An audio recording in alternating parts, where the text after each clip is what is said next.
I don't know, maybe you were going to move into Trade Brigade when you were talking about the other song, but uh, to me, there's so much materialism and junk around us that keeps that, just like technology, keeps us clawing for the next thing.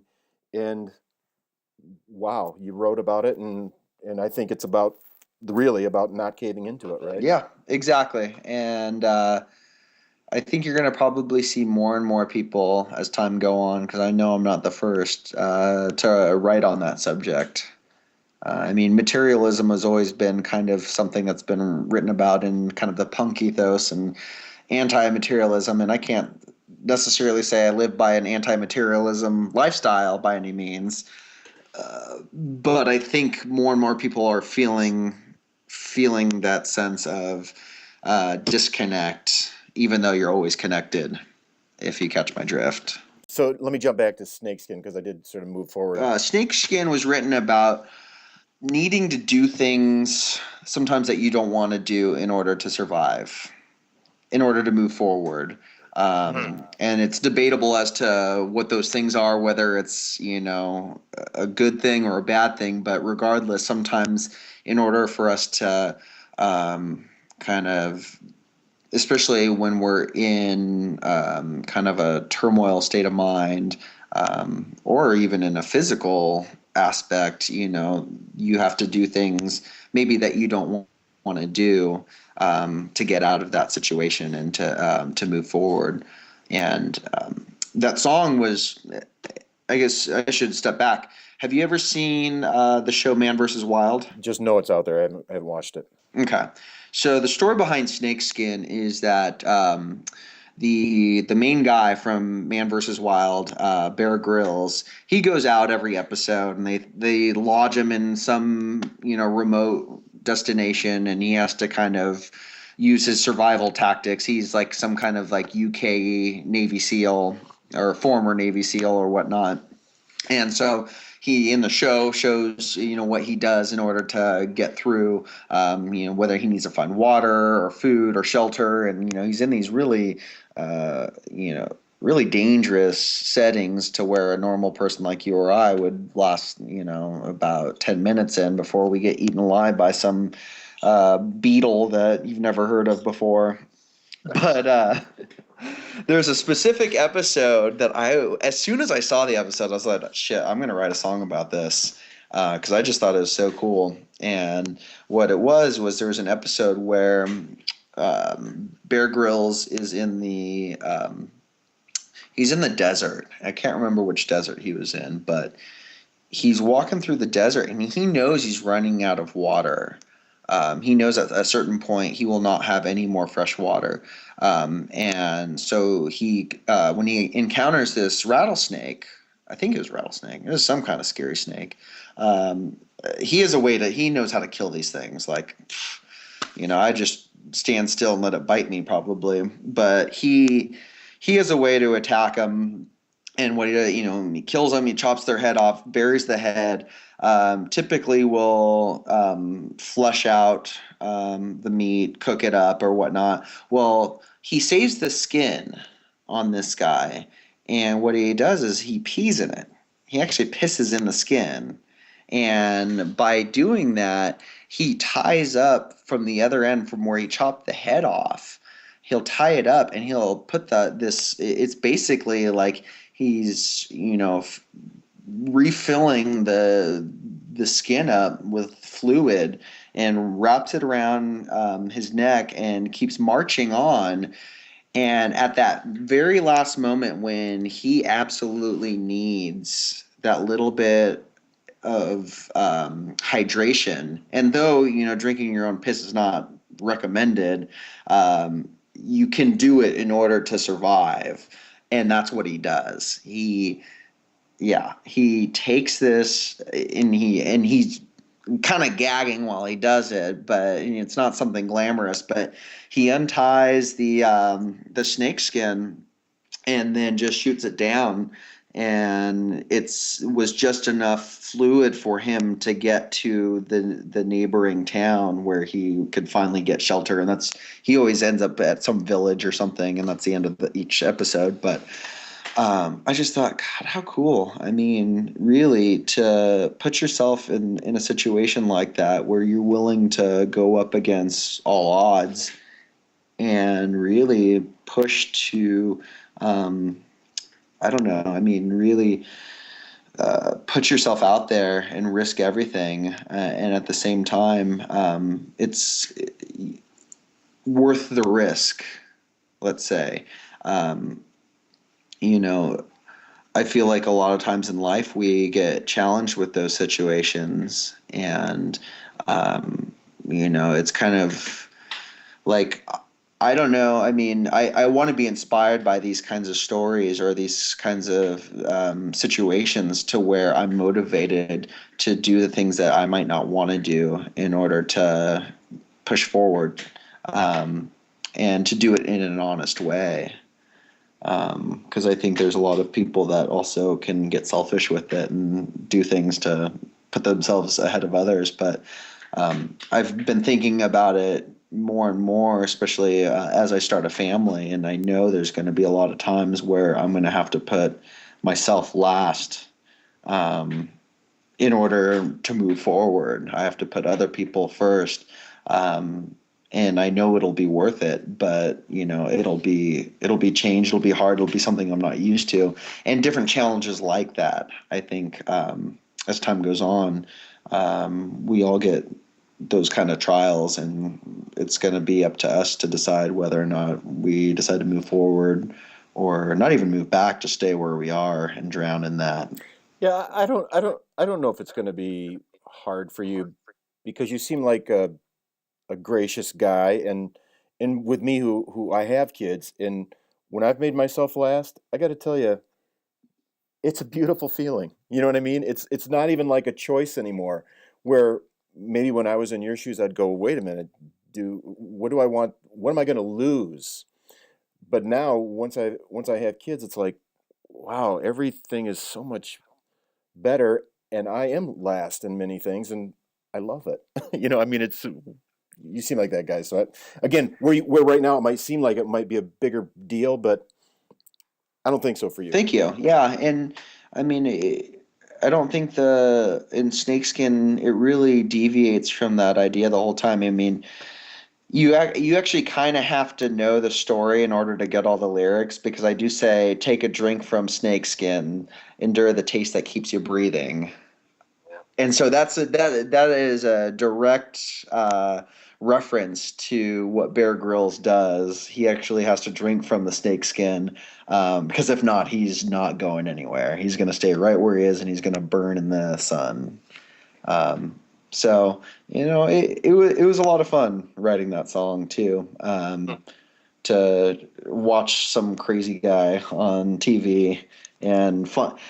I think it's just more fun finding inspiration from those things, and you can find a way to apply it to your own life. It's like finding something in Breaking Bad or something. It's like there's stuff going on that I should have done that. I'm not caught up on Breaking Bad, and maybe if I had been, maybe there would have been more, more lyrical references to that. But I actually, have you ever seen Boardwalk Empire? It's on HBO. Kind of takes place in the 20s. It's all about like prohibition, and I swore I was going to write a song based off of that show, and for this record, and I never did. And it would have been the perfect. There would have been perfect elements from that show that I think would have tied in really well with this. And I don't know. I think I just kind of forgot. Originally, I was like, "Oh yeah, I'm going to write about this," and then just you start getting into writing a bunch of other stuff, and kind of drop the ball on it. So I'll save that for the next release, I think. just a couple more songs, and I know Daphne's going to get probably long because it was so powerful. But before I get to that song, if you will, how about "Way Too Fast"? There's a superficial world out there, and it's probably pretty easy to, as we have talked, really, right? Yeah. Pretty easy to become a part of it, full tilt. Oh, definitely. Interesting thing about this song is, lyrically, I wasn't sure where I was going with this song when I first wrote it, because I kind of had this line from the chorus saying something way too fast. but the direction that I ended up with isn't where I was originally thinking I was going, if that makes sense. When I was first writing, I remember I would be going on runs in the morning and I'd have the demo. We would demo out the songs on guitar and drums and whatnot. And then I would run and I'd listen to the demos and I did this a lot with this record by demoing, sometimes writing lyrics to a full, like rather than a lot of times I used to just write to the guitar, but it didn't always transcribe the same way as writing it, having melody ideas. Working with a demo is really nice because then you kind of get the full band aspect, and it can impact the way you write. And so I would go on runs or go on walks and I would hum, these words, and Way Too Fast kept coming up, but I thought maybe like I'm living life way too fast, like living life on the edge. And I started thinking, well, I don't know if I completely feel like I can passionately write about that. And eventually kind of turned into what it is. And this song definitely ties into uh, like Bad Form, where there's a certain sense of commercialism that's getting sent to us, and this is something that is modern America has always dealt with.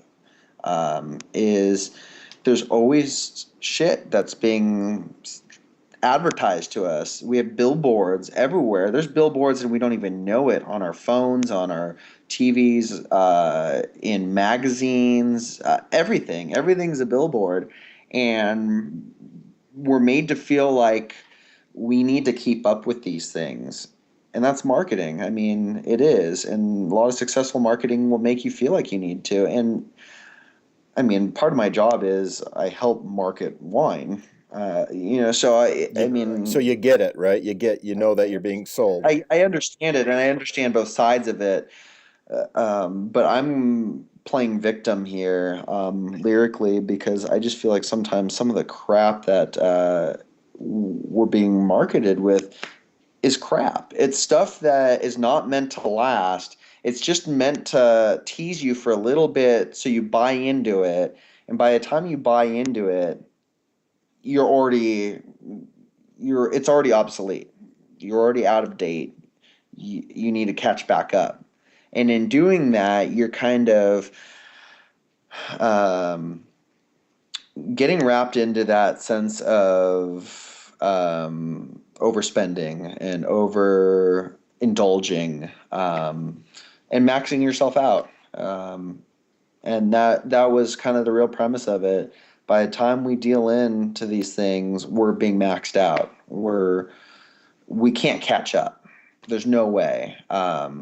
But we've created a society that where it feels like it's possible. It's almost possible to, you know, to get there, to achieve every new thing that's out there. But by the time we get that new one, shit's breaking on us. We have credit cards that we're paying, and it's an endless cycle. It's another cycle that we have to break. Um, and not everyone will do it. I think some people can. I think it's definitely based off of habits. Um, I know I've gone back and forth between being a real spender and being someone that's very frugal. And I would say I'm more or less in the last couple of years have been a lot more frugal in saving money and trying to find ways not to spend. And it's hard. It's very difficult. It's a practice, and it's something you can relate this to snakeskin. It's something that you not necessarily want to do, but need to do if you want to move forward and not backwards. And in that way, I think that's how some of these songs start to tie together a little bit. Yeah, it's funny because I think marketing is about telling you that if you don't do this, you can't move forward. Yet, just as you said, you're probably moving backwards if you get in that I'll say backwards spiral, And you know. I take a few liberties in saying that,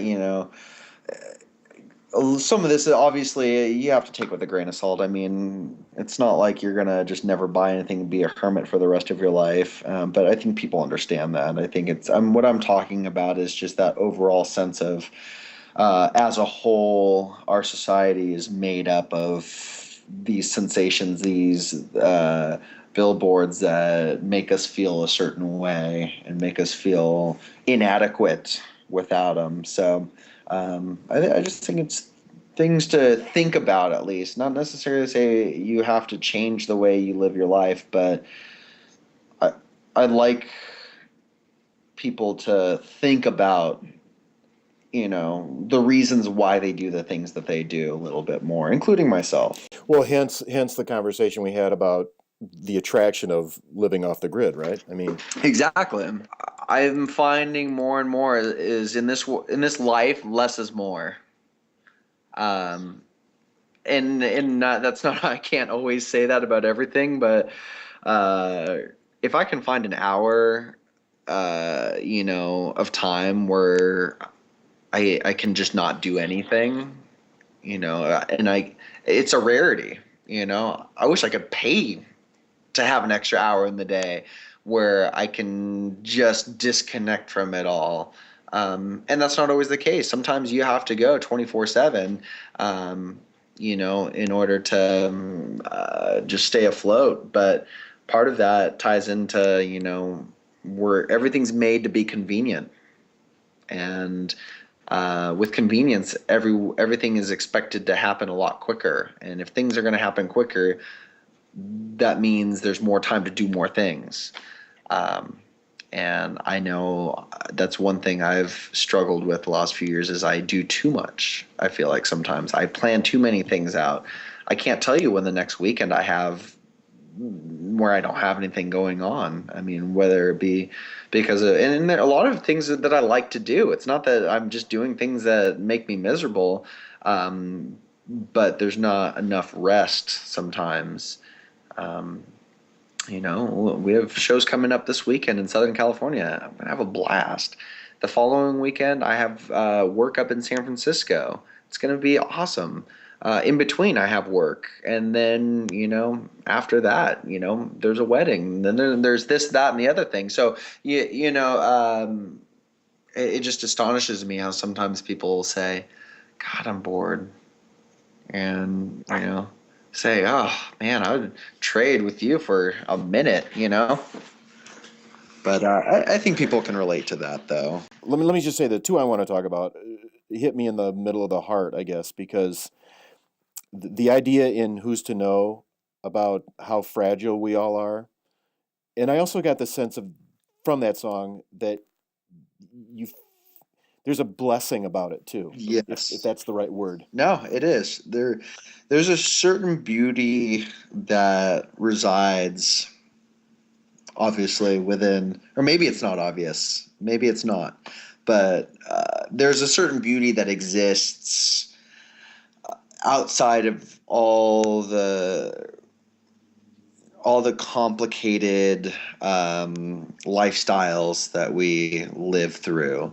And Who's to Know was written as an eye opener because my fiance, she was almost killed in a car accident about 3 years ago, and she was driving down to Southern California and hit some really bad wind, and she kind of lost control of her vehicle, totaled it. I mean, she was very close to dying, and it was kind of, I don't want to say a wake-up call for her, but it was definitely a second chance. It was that sense of, you don't know when your time is going to come up, and you better make the most of it. I mean, really, not everyone gets 80 years, 90 years. Some people get a lot less. And I think that also hits home too with not only just our own lives, but the people that we value around us. I mean, if I try not to think about it, but sometimes I'll get thoughts in my head of what if one of my best friends died, or what if my mom died, or anyone, and it's a very uncomfortable feeling. And unfortunately, it's probably more realistic than we want it to be. And so that song really just kind of came about pretty naturally. I had different names, titles for this song, and I just kept it simple. Who's to know? I mean, it's to the point. You got it right away. It's not hiding anything. We'll be lucky if we can get through it, but not everyone gets a second chance. Yeah, and I just thought it was a great. I mean, the title's a great phrase because I guess I've thought it and maybe said it 100 times because too many times we all want to give it to, well, God's in control or I'm in control or whatever is in control. And it's sometimes you just got to go, you know what? Who knows? And that's okay. And to accept that, to sort of embrace that is a beautiful place to be, I think, as a human being. Oh, I agree. I agree. I mean, I think it's one of those things where you can kind of take comfort in knowing we all have to live through that. I mean, no one is above anyone else, and it kind of puts everyone on a common ground there. And if you start to think of it that way, you start to think it trickles down. I mean, then you start to realize, no one life is really more valuable than another. No matter how flashy of a car you have, or how much money you make, or how popular you are. We're all human beings, and we're all going to go at some point, and it's a matter of cherishing those that you have around you and the ones that you love, and sticking to them. Supporting them, let them support you. And I think it's as simple as that. It's a simple song, and it's meant to be. It was written in a simple manner. There's no frills to it. Lyrically, it's simple. I mean, it's a simple message that I think is meant to stand out. And then I go to Daphne, which I referred to a couple times, but it's you use the word cherish, and I thought that's an interesting word to use because it's almost like this Daphne is someone who cherished life, even though the end was nearer, supposedly, for her than you. Yeah, exactly. I mean, you got it. I did not have the pleasure of meeting this Daphne, this woman that the song's written about. Um, the story of Daphne is a story that was told by a friend, not even a close friend, but someone that had this experience with her. He worked. At the time, he was working at a restaurant, and during his shift, he walked up to this woman that looked pretty sickly. I think he could tell pretty quickly. I mean, she was pretty pale in the face. That her time was near, and he asked her how she was doing, and and she, I think she said, what did she say? She said, um, though she looked terrible, the way he described her was that, she was the happiest person that he probably had ever met. And she said, like, you know, I'm amazing. The sun is out. I'm eating one of my last meals. And he said, he was honored to serve her. And they didn't really talk for a long time, but in that short amount of time, there was so much there. There was so much richness there. And I think she appreciated the fact that, he didn't make a big deal of that, her time was running short. But her outlook on life was just incredible, because there was no question that she was terminal, that she wasn't going to make it through. But she had that atmosphere around her that made him, and I'm sure other people that she encountered, feel like, there's that preciousness again with life and how short life is, and it's what you make of it. Um, I thought it was really cool because towards the end, this was around the holiday times, not this last year, but the year before, and you know, um, there's some of the words that are, in quotations in the lyrics of this song are things that, you know he said that she said, basically. But one thing that always stood out to me was that she said, and I don't think I necessarily put this in the lyrics, but she said, "A person a day is all it takes to change the world." And I rephrased it a little bit, and then I go into the chorus and I say, "Daphne, you're all it takes to change the world. That's so down and out, and you're brave in our veins.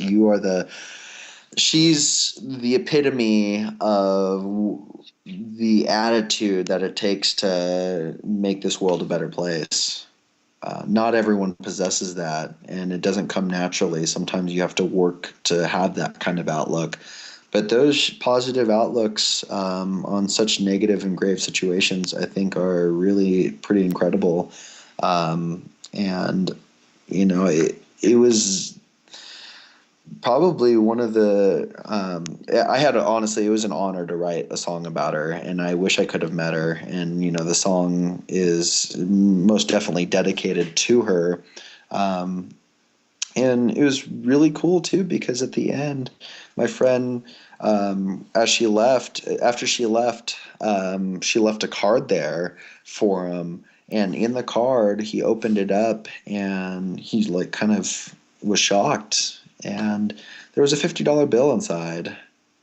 And just why she had no reason to give him, this extra money. And maybe she had a little bit of money left on this earth to give out and wanted to give it to people, that felt like she deserved it. I mean, whatever the reasoning was, I don't think the $50, the monetary value, was nowhere near as important as the value of that conversation. And I think the more opportunities that we can have in our lives to, have that kind of outlook, I think can only benefit people. Yeah, she's the reason that I don't think I'll ever go off the grid, because I still love people, and I still think that there's goodness, I'll say, in most of us, but it's the reason. I mean, I have to find reasons for me and my kids to go, yeah, this is the reason we're in this together, I guess, right? And Oh, totally. and she moved his needle, which moved your needle, which now moves my needle, right? I would never meet Daphne. And that's the whole point of this. I think the whole purpose of her was to be that spark, and I want to believe that this will reach as, I mean, even if it reached two people, which it already has. I think, I mean, that's a hero in my book. In a way, she's saving people's lives by just being that, someone to look up to. Because if we can harness those kinds of outlooks, those kinds of feelings, those kinds of sentiments, we're only going to live in a much richer and better place for ourselves and people that have to deal with us. Well, then, honestly, I think the name of your band is just about right. The Mighty Fine. It's perfect for me, right? You don't want to know where we got that name from. That's fine. That's fine. But it's Mighty Fine. But I do appreciate this time, man. Yeah, It's of it's course. been Thank you.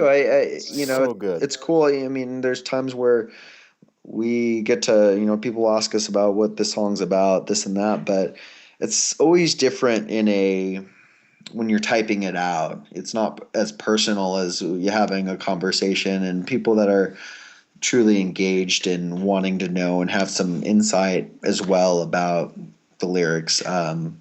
You know, I look forward to getting to chat with people like this, and I appreciate you going through, listening to the record, and having that connection and wanting to do this with us. We really appreciate that. Dude, when I get moved, I want to talk with the movers and the shakers, as it were. Yeah, definitely. Well, Frank, I really appreciate the time, and hopefully we'll reconnect again. Right on, dude. Thanks, man. Have a great night. And try that Michigan wine tomorrow. I will. I'll let you know how it All is. right, see you later. Take care. Bye bye.